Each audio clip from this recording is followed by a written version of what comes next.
नमस्कार, स्वागत है आप सभी का न्यूज वन इंडिया में और मैं हूं आपके साथ शाफनी पटना। बुलेटिन की शुरुआत करेंगे इस वक्त की बड़ी खबर के साथ। लखनऊ से बड़ी खबर, जहां उपचुनाव को लेकर आज से नामांकन शुरू। विधानसभा की 10 सीटों पर होने हैं उपचुनाव।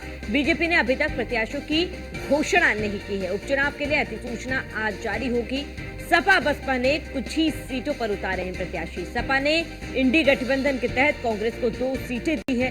25 अक्टूबर तक दाखिल किए जा सकेंगे पर्चे। 28 अक्टूबर को दाखिल पर्चों की जांच होगी और 30 अक्टूबर तक नाम वापस लिए जा सकेंगे। बड़ी खबर आपको बता रहे हैं, जहां सपा बसपा ने कुछ ही सीटों पर अपने प्रत्याशी उतारे हैं। समाजवादी पार्टी ने इंडी गठबंधन के तहत कांग्रेस को केवल 2 सीटें दी है। 25 अक्टूबर तक दाखिल किए जा सकेंगे पर्चे। ये बड़ी खबर आपको बता रहे हैं, जहां 28 अक्टूबर को दाखिल पर्चों की जांच होगी। 13 नवंबर को मतदान होगा और 23 नवंबर को मतगणना होगी। ये बड़ी खबर आपको बता रहे हैं। 30 अक्टूबर तक नाम वापस लिए जा सकेंगे और 13 नवंबर को मतदान होगा, 23 नवंबर को सूचना होगी। तो चुनाव क्यों हो रहे हैं इन तमाम सीटों पर बता दें। सबसे पहले मिल्कीपुर सीट, विधायक थे अवधेश प्रसाद, अयोध्या से सांसद बने, जिसके बाद ये सीट खाली हो गई और इसी की वजह से इस सीट पर उपचुनाव होंगे। वहीं दूसरी सीट करहल की बात कर लेते हैं। करहल से अखिलेश यादव विधायक थे, उन्होंने चुनाव लड़ा। कन्नौज से वे सांसद बन गए और अब इसी वजह से ये सीट भी खाली हो गई है। अखिलेश यादव ने सांसद बनने के बाद करहल सीट से विधायक पद से इस्तीफा दिया, जिसके बाद करहल सीट खाली हुई। और वहीं सीसामऊ की बात कर ले, विधायक थे इरफान सोलंकी, लेकिन अयोग्य घोषित कर दिए गए, जिसके बाद आप ये सीट सीसामऊ खाली हो गई। तो सीसामऊ पर भी उपचुनाव होने हैं। इरफान सोलंकी अयोग्य घोषित हुए थे। फूलपुर की बात कर लेते हैं। फूलपुर सीट में प्रवीण पटेल विधायक थे, फूलपुर से सांसद बन गए। उन्होंने लोकसभा चुनाव में चुनाव लड़ा और फूलपुर से वे सांसद बने, जिसके वजह से फूलपुर सीट खाली होगी, जिस पर उपचुनाव होने हैं। और वहीं मीरापुर की बात कर लेते हैं। मीरापुर से चंदन चौहान विधायक थे, सांसद बने बिजनौर से और उसके बाद ये सीट खाली हुई, जिसके बाद मीरापुर से भी उपचुनाव होने हैं, क्योंकि विधायक सांसद बन गए, जिसके बाद उन्होंने इस्तीफा दिया। मझवा की बात कर लेते हैं। मझवा से डॉक्टर विनोद कुमार बिंद विधायक थे, लेकिन भदोही से वे सांसद बन गए, जिसके बाद मझवा सीट खाली हो गई। सांसद बनने के बाद विनोद कुमार बिंद ने यहां से इस्तीफा दिया था। गाजियाबाद की बात कर लेते हैं। गाजियाबाद से अतुल गर्ग विधायक थे, गाजियाबाद से वे सांसद बन गए, चुनाव लड़ा उन्होंने और अतुल गर्ग सांसद बने, जिसके बाद गाजियाबाद की सीट भी खाली है और अब गाजियाबाद सीट पर भी उपचुनाव होने हैं।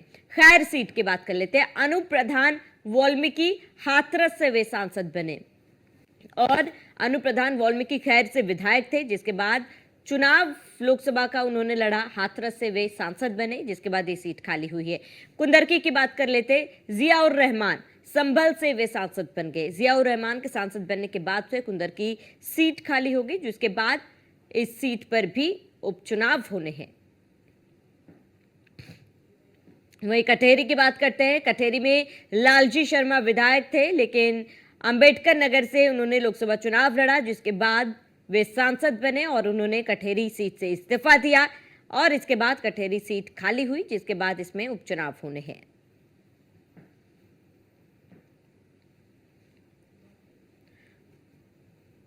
तो 10 सीटों पर उपचुनाव होने हैं, जिसकी तैयारियों में तमाम पार्टियां जुटी हुई है। और ऐसे में आपको बताते हैं कि बीजेपी ने अभी तक अपने प्रत्याशियों के नामों की घोषणा नहीं की है। एक के बाद एक आपको बता रहे, समाजवादी पार्टी बसपा ने कुछ ही सीटों पर प्रत्याशी घोषित किए हैं और 28 अक्टूबर को दाखिल पर्चों की जांच होगी और आज नामांकन शुरू हो जाएगा। 30 अक्टूबर तक नाम वापस लिए जा सकेंगे। तो 13 नवंबर को मतदान होगा, 23 नवंबर को मतगणना होगी और इसी को लेकर तैयारियां जोरों पर है। लखनऊ से बड़ी खबर आपको बता दें, जहां उपचुनाव को लेकर आज से नामांकन प्रक्रिया शुरू हो जाएगी। विधानसभा की 10 सीटों पर होने हैं उपचुनाव। यह बड़ी खबर आपको बता दें, जहां विधानसभा की 10 सीटों पर उपचुनाव होने, बीजेपी ने अभी तक प्रत्याशियों की घोषणा नहीं की है। ये बड़ी खबर आपको बता रहे हैं। उपचुनाव के लिए अधिसूचना आज जारी होगी और इसके साथ ही सपा बसपा ने कुछ ही सीटों पर अपने प्रत्याशी उतारे हैं और वहीं लगातार मंथन जारी है प्रत्याशियों के नामों पर। इंडी गठबंधन के तहत कांग्रेस को 2 सीटें सपा ने दी है और इसके साथ ही 25 अक्टूबर तक आप पर्चे दाखिल कर सकेंगे। 28 अक्टूबर को आप दाखिल पर्चों की जांच होगी।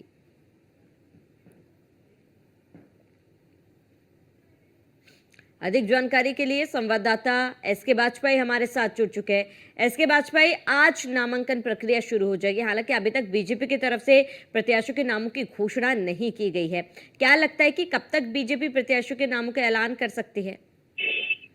बिल्कुल, अगर हम देखें तो उत्तर प्रदेश में अधिसूचना आज से जारी हो गई है। आज से नामांकन शुरू हो जाएंगे। 25 तारीख तक नामांकन चलेंगे और 25 तारीख लास्ट डेट होगी जिस दिन नामांकन दाखिल किए जाएंगे। हालांकि 28 तारीख को नामांकन पत्रों की जांच होगी, 30 तक नामांकन वापसी है और 13 को मतदान, 23 को नतीजे। अभी तक की जो स्थितियां हैं, हालांकि इसको लेकर भारतीय जनता पार्टी की तरफ से भी एक पत्र लिखा गया है जिसमें 13 की जगह 20 तारीख करने की मांग भारतीय जनता पार्टी की तरफ से की गई है, क्योंकि उस दिन गंगा स्नान पड़ रहा है। तो ऐसे में बीजेपी चाहती है कि गंगा स्नान वाले दिन मतदान ना हो, जिसको लेकर भारतीय जनता पार्टी ने भी पत्र लिखा है। अगर हम इन सारी चीजों को देखें तो अब जहां एक तरफ समाजवादी पार्टी ने सबसे पहले प्रत्याशियों की घोषणा कर दी है। अभी तक जो समाजवादी पार्टी है उसने 7 सीटें घोषित कर दी है, जिसमें से एक सीट अयोध्या की मिल्कीपुर भी है, जहां पर उपचुनाव नहीं होने जा रहा है फिलहाल। वहां का भी प्रत्याशी समाजवादी पार्टी की तरफ से घोषित किया गया और 2 सीटें जिसमें से गाजियाबाद और खैर सीट शामिल है, वो कांग्रेस को गठबंधन के तहत दे दी है, क्योंकि कांग्रेस की तरफ से 4 सीटों की मांग की जा रही थी और समाजवादी पार्टी की तरफ से प्रयागराज की फूलपुर और साथ ही साथ मिर्जापुर की मझवा सीट, जो कि पहले कांग्रेस मांग रही थी, उन दोनों सीटों पर समाजवादी पार्टी ने अपने प्रत्याशी उतार दिए हैं। तो ऐसे में 2 सीटें ही अब कांग्रेस को मिल सकती थी, जो कांग्रेस के मांगे जाने पर समाजवादी पार्टी की तरफ से उन्हें दे दी गई हैं। तो अब कांग्रेस को भी प्रत्याशी घोषित करना है। दूसरी तरफ बहुजन समाज पार्टी की तरफ से भी ऐलान किया गया है कि वो सभी 10 विधानसभा सीटों में जिन 9 पर विधानसभा चुनाव घोषित हो चुके हैं, उन सभी 9 की 9 सीटों पर अपने प्रत्याशी उतारेगी।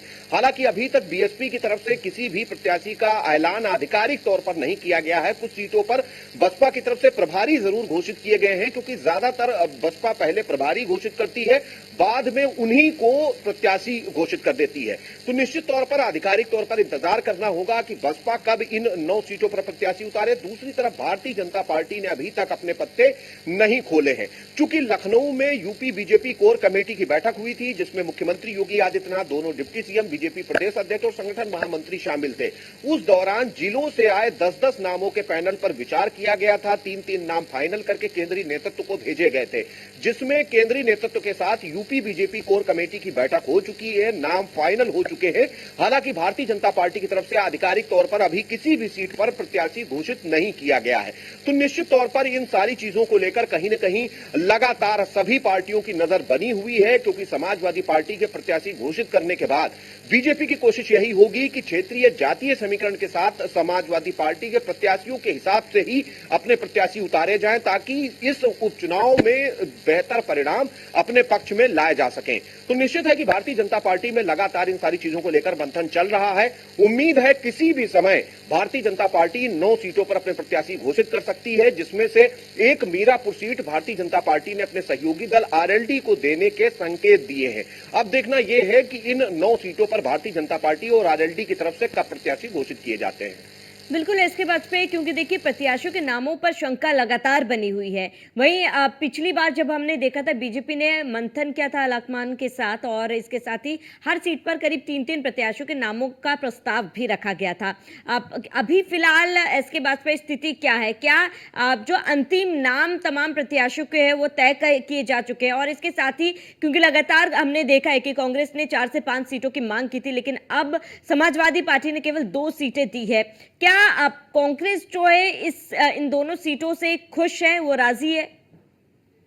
बिल्कुल, कांग्रेस की तरफ से अभी तक इन सारी चीजों को लेकर कोई भी प्रतिक्रिया नहीं आई है। हालांकि कांग्रेस ने यह जरूर कहा है कि आने वाले 1-2 दिन में कांग्रेस की तरफ से अपने प्रत्याशी घोषित कर दिए जाएंगे।